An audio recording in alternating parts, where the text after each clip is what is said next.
Good evening, Warriors! Back with another episode of Vigor Warriors 2 and the 1% Club. Hope you guys are doing well this evening. It is Friday evening and trying to finish up the work for the week. I have to teach tomorrow, but I'm going to try to get one in tonight a little bit. Now, next week, my friends, I'm probably going to be able to do some ones. You can see daylight behind me. I'll probably try to do some at home and, in the office if I can. I know you guys like those a little bit better, but I want to try to get the information out any way I can. And so this is kind of what we're doing for the time being. So hope you guys are doing well. I don't have any shout outs for this one. I will catch up a little bit with the ones that you guys did this last week, and I'll start probably talking about those this weekend. But I appreciate everything you guys are doing. I appreciate all the comments. I appreciate all the subscriptions. I feel like that, this channel is making a difference to people. I see it all the time in things you guys are saying. I appreciate all the great comments. And I'm glad that a lot of this information seems to be working and helping, whether it's Kelder's Fountain of Youth information, Semen Retention information, information about women dating, money, those type of things. It's all for the same purpose, my friends, is to make us men again. And we need that. All right, so at 124 here, we're going to talk about the comment. I saw one from Jon the Dawn, so a shout out to you, my friend. And I wanted to kind of talk about this one a little bit. I thought he did a great job of talking about the relationship we have from semen retention to how people look at you. And we're going to talk about this one. I'm going to see if I can title this one something like, women will look at you in awe and respect. Men will be intimidated by you under semen retention. If I can fit that title in, I will. But that's the gist of the idea. So Jon and Dawn gave us a nice example here of him having intercourse with a young lady and he did not release. Now, we could talk about whether that's edging and all those other kinds of stuff, and obviously we're losing some energy, but the moral of the story that he was talking about here was the fact that he was able to control himself and not release, and I think he said like 45 minutes. Now, the reaction from his girlfriend, who basically, she couldn't keep going any longer. And basically she was in awe and respect of his ability to have self-control. So kudos to you, Jon. I think certainly it shows you can go ahead certainly and have intercourse, especially with your wife, significant other person, and be able to to still not lose that energy unless you really desire to. But that takes a lot of effort and a lot of control mentally, and warriors, your ability to control yourself. And the more you can do that, the more you control things around you with God's purposes and working with God, and be able to have a great successful life and be that masculine male that we need to. Obviously, when Jon was talking about this, his girlfriend, the person he's with, had a great deal of respect for him. Now, you, once again, are going to choose, warriors, who you're going to give your energy to and who you're not. Now, he may decide at some point to go ahead and do that. He may not. And I'm certainly the last person to judge anybody about whether they're going to choose to do it or not. But I go back to the main idea thought we're talking about. And the fact that Jon had a great deal of self-control to be able to not kind of release that energy. And I've had similar types of situations as well.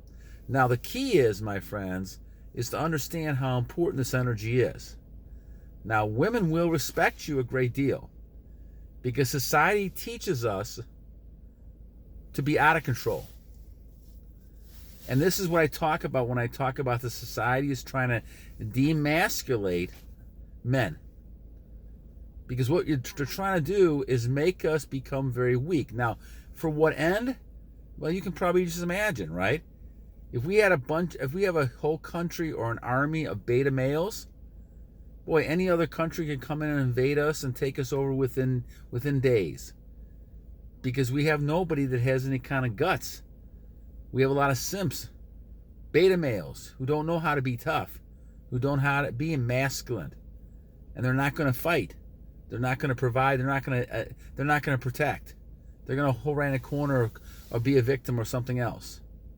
So this is why we talk about this being really important. And the idea is that this 1% club may be the only ones left standing when it comes to any kind of battling and defending. And this is why you can't ever lose that. And as somebody said in a comment yesterday, I think, or today, right? We're going to keep retaining, and I'm going to keep retaining, I know that, until I drop and I'm gone. Because the idea is now I know how good this is. And I've had a bunch of people talk about this, how once you build a habit, at first it's not easy, of course. I mean, that took me 40 some years to learn how to manage all this and control it. But once you're able to do that, you see so many great benefits and your life changes. My life has completely changed, especially over the last 1,025 days, because I've now learned how to control. And now I can go into a cold shower and not have any problem, right? Now I can go ahead and eat certain foods and I can stay within a certain weight. Now I can go exercise. Now I have control of my temper. I have control of things around me that I didn't always have control of. I had the focus, right? The level of attraction for a 61-year-old man is through the roof. Now, ironically, I don't really care about that any longer. It's a nice compliment, but it does show you the example of what can happen once you save your energy. It shows you that women will want to sleep with you all the time. They want that energy. They will respect you. They will have awe of you. Now, once again, you have to live up to that responsibility and you have to make the right decisions. However, it does show you the effect this kind of program, this idea, this ability, whether it's you're using it as part of your Taoism system, brahmacharya, celibacy, semen retention, whatever you want to term this, you're controlling and transmuting the energy into fruitful endeavors, into positive types of things. And those things will be better for mankind, those things will be better for the world, and obviously God is directing you to do those type of things. And listening to God and meditating is a lot easier when you're on retention. It's a lot easier when you're not getting tempted by all kinds of women and you're falling for those temptations. But always remember that they will be in awe of you. Now, men will take one or two approaches that I've seen. One, they have a great deal of respect for you as well. They will show that.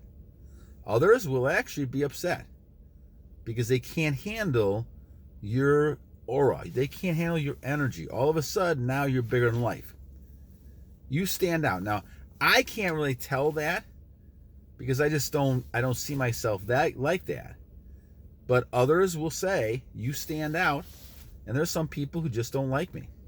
And that's the way it's going to be. Now, at my age, I don't really give two craps, about this any longer. If you like me, great. If you don't like me, well, I'm sorry to hear that, but that's the way it goes. I'm doing what I need to do, and I'm doing something that I think God is intending me to do, and I'm going to continue doing that, which gave me the courage to actually start these a year and a half or 2 years ago, almost. This is the kind of stuff we're talking about when we're talking about that people will admire you, they will respect you, they'll be in awe of you, and they want to be with you. They'll be part of your life. And this is what you've got to decide upon. Always make sure, as a warrior, you're hanging out with other warriors who are bringing you up, not bringing you down. There's too many people in society who are negative. There's too many people in society who will drag you emotionally, drain you dry emotionally, because they're feeling hurt or they're not liking themselves or whatever reason might be. But don't get caught into that syndrome. The same thing with if you're deciding to date people and go out with people. There's toxic people out there who are looking for other toxic people. Don't be that toxic person, because all you're going to get is misery out of the deal. And again, and I tell this to a lot of the people that I work with, a lot of the youth in the cities I'm working with, I tell them, don't learn from my mistake. Learn from my mistake. Don't learn from the opposite. The fact of the matter is, when you're looking at things when you're younger, don't look at just the outside appearance, because what glitters, is not always gold. What we mean by that, warriors, is that what looks good maybe all kinds of problems. Too many people get into too many intimacy too fast, and are not checking out what this person really is and who they are. And yeah, it's nice to have that intimacy for a short period of time, but eventually it wears off as everything else does. And now you're stuck with what? Almost like this guy that I knew had a Porsche. And he showed it around to everybody. For 6 months, people were impressed. After that, they weren't, and the guy still had payments for all the rest of the years. The bottom line is that what glitters is not always gold. In the long run, look at what's inside the person. Is this a person who's going to help you achieve your goals? Is this a partner that's going to help you and be a giver, not somebody who's going to be taking? Is this woman going to be submissive to you as you're submissive to them? Is this the kind of woman that's going to treat you well? I had a great comment, by the way, and I think it's Bella, and I can't remember the last name, and I appreciate, and I believe she's a woman, so I appreciate a lot of the comments from women in our audience. And she was talking about the fact that a lot of the young women in their 20s, they just don't get it. They don't understand the value of men. And I think whether it's being, they've been taught like this in society, or basically they're just not at that age where they see that. A lot of immaturity from men and women in their 20s.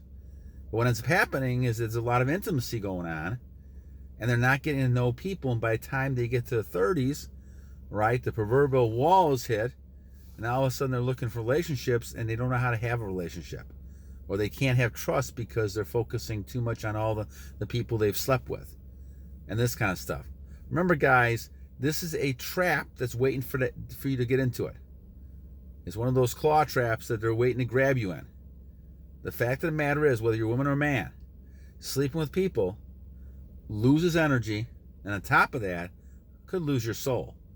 As you do it more and more, if you're not committed to that person and the Lord has not blessed you with that person, well, then you may not see yourself in that relationship very long, and now you're going to go from one person to another. You're wasting energy. What are you really accomplishing by any of that? A little pleasure here. In the long run, you end up losing yourself. And this is why the Bible always talks about you don't want to lose your soul. Richness, all those positive and material things, the people in your life, all those things can help you or hurt you. Can aid you to move into more of a spiritual being, but it can also hurt you by keeping you into that material world where all you're thinking about is accumulation or gaining power. Guys, this is one thing to always understand. When it comes to intercourse, a lot of people have sex because of power, not because of pleasure. They have a little pleasure, of course, but the idea is power, controlling power. And this is men and women. I've been told several times by women and, of course, by men that this is a power thing, right? Who's in control? Who's dominant? Who's not dominant? And men and women have these needs. Some need to be dominant, some don't need to be dominant. But the bottom line, guys, is that if you have a person who is what I call shifting heads, that both people are working together, you're going to have a woman who's submissive. It's not a bad word, it's just what it is. And a man who's also submissive to his wife, will do anything for his wife. He loves his wife. Those are the kind of relationships that you eventually want to have. You build yourself up to that by finding people who you can have good relationships with, because that's going to give you that type of impetus to say, okay, this is the kind of woman or man I'm going to end up marrying. So very astute comments from our young lady that we had that commented, I think, today. I appreciate that. I'll make a shout out when I get a chance and probably go back over her comment. But really talking about how a lot of women, they don't really realize the importance of men until they get into their 30s. And a lot of times what ends up happening, and unfortunately this is what happens, is a lot of men, by the time that the woman's at 30, because of the physical nature of things again, and trying to mate, they look at women in their 20s. And so a lot of times these women in their 30s are stuck with whoever's out there who's willing to kind of have a relationship with somebody who's older. It's a very tough situation out there, but this is why it's very important in your 20s, as a male or a female, to really guard against these sexual behaviors that creates a lot of false intimacy that lasts for a short period of time, but is not good for you long term. And if people did that more often, if they refrained more often, then you'd see a lot more happy relationships, and you wouldn't have as many divorces. You'd have people who are developing relationships with people, even friendships with people, before they actually did anything like that. And that's what your warrior did before he got married. And that's why his warrior and Miss Vigor Warrior are good friends.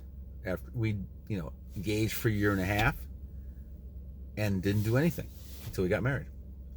And that really, in my opinion at least, just my opinion, made the relationship much better, and everything else flowed with that. It's a commitment level that you're making. You're not sitting there just trying to get pleasure or power or trying to have power over somebody else. You don't need that. A warrior does not need to have power over people. This is the fallacy of the insecure dictator. That person does not need to have power. You know power. It's understood you have power. You use it when you have to, responsibly. But you don't need to control people. That's not something that warriors do. Warriors can become victorious and protect and provide, but they don't need to control. And that's a big difference. All right, Jon, once again, a shout out, my friend. I loved your comments, and good luck. Great job exemplifying what we're talking about here. And obviously, guys, we could argue whether or not you should be even engaging in temptation with this. But again, as we're talking about this, we're all at different stages. We're all trying to kind of get this. And I'll talk more about monk mode because I struggle with that myself. We'll talk about that in another episode. All right. 2 things to remember, guys. 1, every day is a new day to a great warrior. And number 2, my friends, you better know what I'm going to say is to never give up, and keep battling!